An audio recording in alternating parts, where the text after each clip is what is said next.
I know. Okay? Yeah, I know. Someone else? Okay. Minor? When a 14-year-old is caught sneaking out at night to meet a woman, investigators uncover a shocking secret that neither his family nor the woman's husband ever saw coming. The following footage has never been seen before. On June 11, 2024, an officer responds to an apartment in Reno, Nevada, after receiving a report that a 14-year-old boy had been assaulted. Alright gang, so if y'all want merch, this is my merch, Maison Rex. We got t-shirts, all different types of colors, you know, polo shirts, sweatshirts, like hoodies and stuff.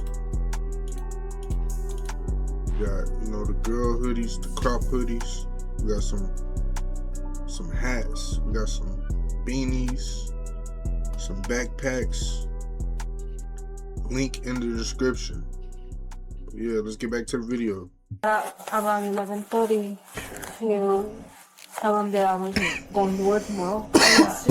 And he's not there. He's been telling me, lying that he was going to his friend's house and blah, blah, blah. And so finally today I decided to figure out where he was. The boy's mother explains that her son had previously shared his location with her. Tonight, she used it to track him to a dead-end road. There was a gate on this road, and I was turning and I seen this car coming, and I got the feeling it was him. And did you follow the car? I followed the car, but then I can't really see at night, so I lost them. Okay. You know what kind of car it was by any chance? I think it's a Toyota 4Runner. Despite losing sight of the car, her son eventually answered his phone and asked to be picked up at a nearby park. When his mother asked who he'd been with, he initially refused to say. Only after speaking with his father did the 14-year-old reveal what had really been happening. So he met this woman. He wouldn't want to go to school. So she reached out to let me know that she was going to be working with him. They started the school year, August 22. The woman is 46-year-old Caitlin Rock, an engagement specialist at Billinghurst and Swope Middle Schools who works with students struggling with attendance. Their meetings were supposed to only take place on school grounds. However, investigators would later uncover a series of extremely disturbing texts that reveal the true extent of Caitlin's contact with the teenager. This, I don't think was never at her house. There were other places, like this road, I guess bike trails. He said that my son was on a Saturday, and like it's today, it was just texting and kissing. He said it started when he was 13. As horrifying as these allegations are, they represent only what the victim disclosed to his parents, leaving the full extent of Caitlin's actions still unknown. However, investigators would soon have an opportunity to learn more, as Caitlin apparently has no intention of ending contact with the 14-year-old. She was going to be in the parking lot at 1 p.m. tomorrow or today. Either a Grace 4Runner or a four-door Subaru. With Caitlin expected to return in a matter of hours, detectives meet with the victim and his mother before Caitlin's arrival. Though their conversation is brief, the 14-year-old reveals that Caitlin may already suspect something is wrong. So let me ask you this. Last night, did she see Mom? She saw Mom? So she was freaked out then, like you were saying? Caitlin was? What did she say to you? She was just freaked out. She didn't really say anything. Okay. If you were to send her a text, would that be... What's the text right now? Oh, really? You think she would think something was up? Or she would think you're okay, so she doesn't need to check on you? Yeah, it's either that or she thinks something's up. She got a little more suspicious. Last night. She thinks you're in trouble. She's counting on my parents not really taking any action whatsoever. Caitlin's supposed confidence in the parents' inaction, however, is about to be proven deeply misguided. Just before 1 p.m., Caitlin's car enters the complex, drives straight through, and exits the other side. A detective stationed outside immediately follows her. Those inside the victim's apartment secure his phone as evidence, then take off after Caitlin and the other detective.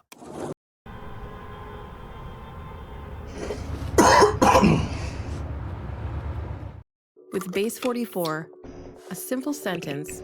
Come on, man, let me skip some. Your website.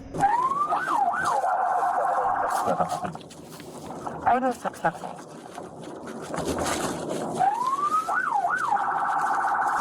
First child, like, she's not stopping. Once Caitlin finally stops, the detectives approach her to explain why she was pulled over. Hi, Caitlin. My name's Detective Guider. Okay. Obviously, there's some things I want to talk to you about. Okay, you're not under arrest or anything, but I think we need to have a conversation. Would you be willing to come with us to the station and have that conversation? Yeah, I mean, my kids are at home. Can I Is get there them any? settled? Is there My any- husband's in Finland. He's in Finland. Yeah. It's really bad timing. I totally understand, but it is important. So I want to help you out as any way possible because I understand your kids. How old are your kids? 13 and 14. For context, the victim met Caitlin when he was the same age as her youngest and is currently the same age as her oldest child. One of them's at a friend's house, and one of them, but he needs to be picked up very soon, and one of them is at home. Is there any way you can call him? Yes, but okay. I'm just trying so I can get you back home. Yeah. That's what I'm trying to do. Just make it easy so I can get you back to it. Caitlin agrees to call her kids, then follows the detectives to the station in her own car.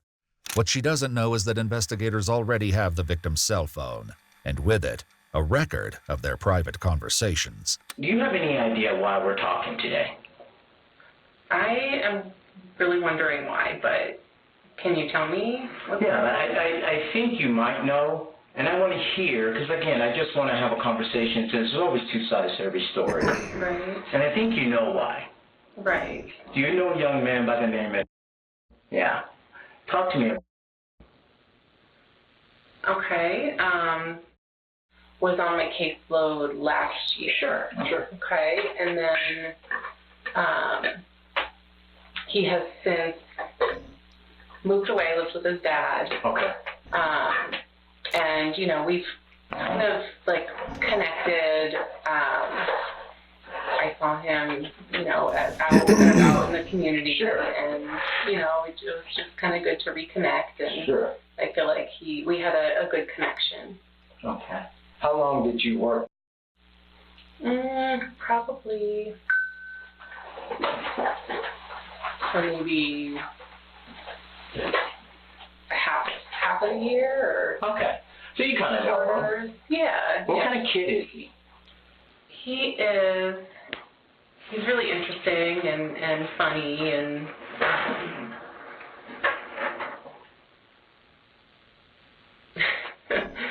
he's Interesting and funny? yeah.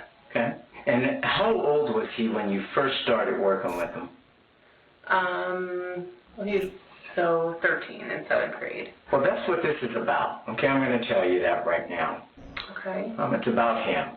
And I know that you know what we're talking about. After revealing why Caitlin has been brought in, the detective explains that the victim has already been interviewed. He then shares some of the teen's account, giving Caitlin the opportunity to explain what happened from her perspective. At one point, he said that he actually came on to you. He did, yeah. He would kind of express those feelings, like, and then it got a little, like, he would say, like, I like you. So very straightforward, and, you know, and I was like, I like you too, because that's just kind of, I have those interactions with kids all the time. Absolutely. It's like, you know, I think you're a really cool kid, and that's what I would express. But in Caitlin's version of events, any escalation that followed was driven entirely by the 14-year-old. And then it got to the point of, like, he asked to, like, touch me, and I had to kind of, like, tell him no, that was inappropriate. And when you say touch, what is he trying to touch? Just, like, my hips, or, yeah, he's like, can I touch your hips? That's kind of how that progressed. Okay. Those interactions with him, were they all like that? No, not at all. Was that just like a one-time thing too, you know? Yeah, a couple. So it happened a couple of times? Yeah, I mean, he was persistent for a little while in that. Though Caitlin portrays their inappropriate interactions as minimal and entirely one-sided, the victim's own account paints a dramatically different picture. According to the teenager, Caitlin began regularly picking him up around the time they first met, assaulting him inside her vehicle, and on other occasions at her home. At one point, the 14-year-old attempted to end the abuse, but after describing Caitlin as, quote, breaking down in response, he told investigators that he felt bad for her and ultimately remained in contact. Okay, what's your name, sweetheart? I forgot. You can just call me ChatGPT. ChatGPT.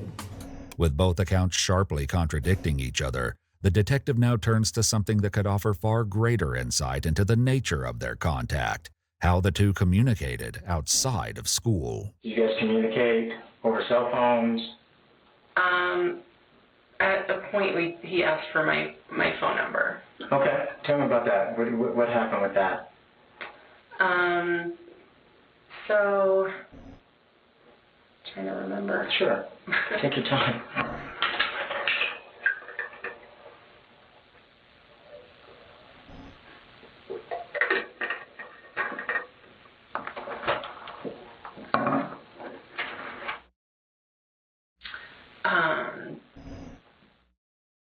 I forget how he got it, but he did get my number. He got your number? Mm-hmm. Okay. Did he reach out to you ever? He started to reach out. And did you respond back? Yeah. Well, what were those text messages? Mostly, just kind of, how's your day? Just kind of like, and then just checking in, that kind of thing. Okay.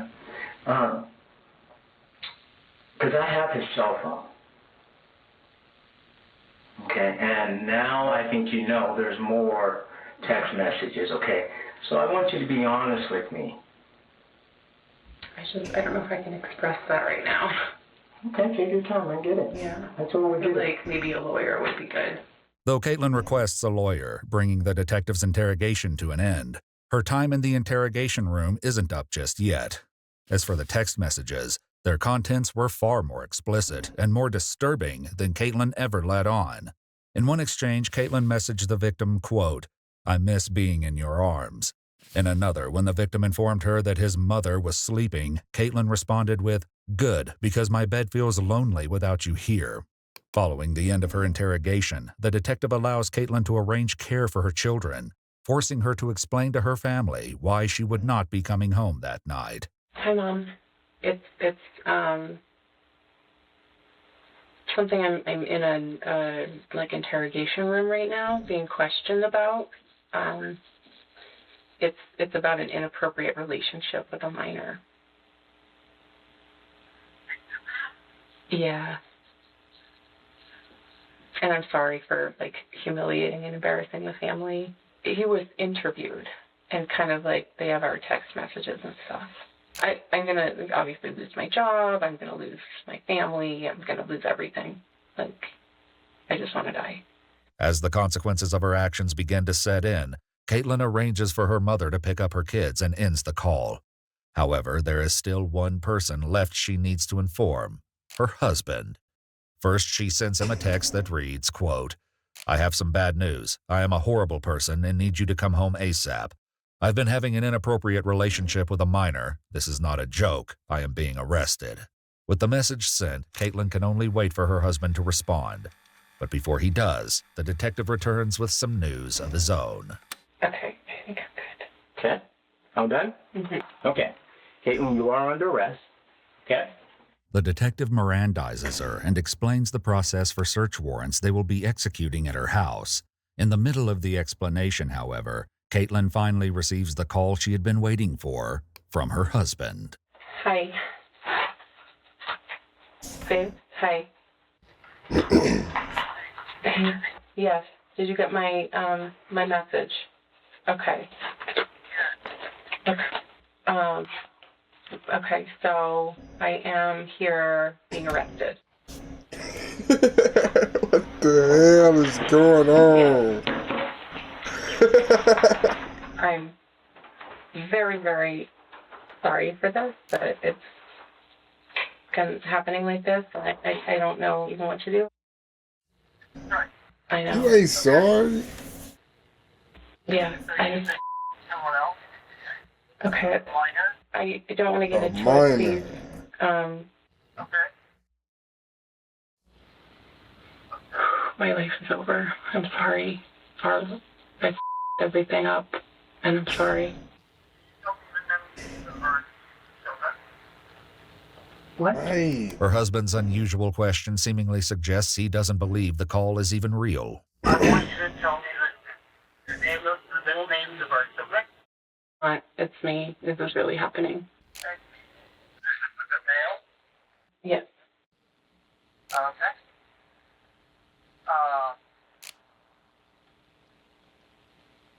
Okay. Well, okay. Just 13 days after Caitlin's arrest, records show that her husband filed for divorce. To learn more about Caitlin's time working for the district, Iwu visited both middle schools where Caitlin worked to request a statement. There's not much to say. I mean, we didn't see her that often, so she was usually at the other school. Best of your knowledge, anything that indicated what might have been going on? It was a shock. It's just shocking to people. It's kind of shocking. Any information at all you think you really share? Just seeing her older me, but I didn't interact with her very often. According to the principal of Swope Middle School, Caitlin primarily worked at Billinghurst Middle School.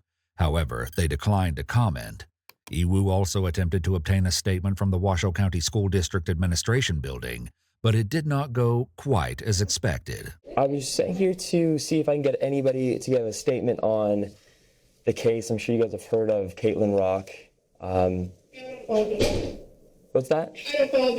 Oh, okay, it was assault of a minor out of a school district staff member. You have to get in touch with Ms. Campos. She is in a meeting the whole day today, but I will give it to you her email address and email it her, okay? Okay. So she can see if she can give an appointment for you. Excellent. I'd like to work. Okay, thank you very much. We later followed up by email asking about Caitlin's employment history and the district's official stance on the case. The district responded with details about Caitlin's employment but did not address its position on the case. According to court records, Caitlin was arrested and charged with 19 felony offenses involving the minor, including allegations involving physical contact and electronic communications. She pled not guilty. On April 17, 2026, Caitlin Rock appeared in court for sentencing. Before the judge handed down her punishment, however, the victim was allowed to address the court directly. He stated, quote, Bro, what do you mean what? What do you mean she pleaded not guilty? Man, people be crazy, like, that shit crazy. You just admitted it to your husband while sitting in the interrogation room. And you not guilty? I am still hurt. I am That's still what you're angry. going with? I am still ashamed. I was just a kid and you knew exactly what you were doing. I don't want anyone else to go through what I went through. I want her to be in prison for a long time so she can never hurt anyone again. Following the victim's statement, Caitlin Rock was sentenced to 144 years in prison. Watch our full videos as they were originally made, with no randomly muted words or details cut. We've also dropped brand new Iwu videos available only on Iwu Plus. Available now on iOS, Roku, Amazon Fire, Apple TV, and Google TV. Download Iwu Plus and see what you've been missing.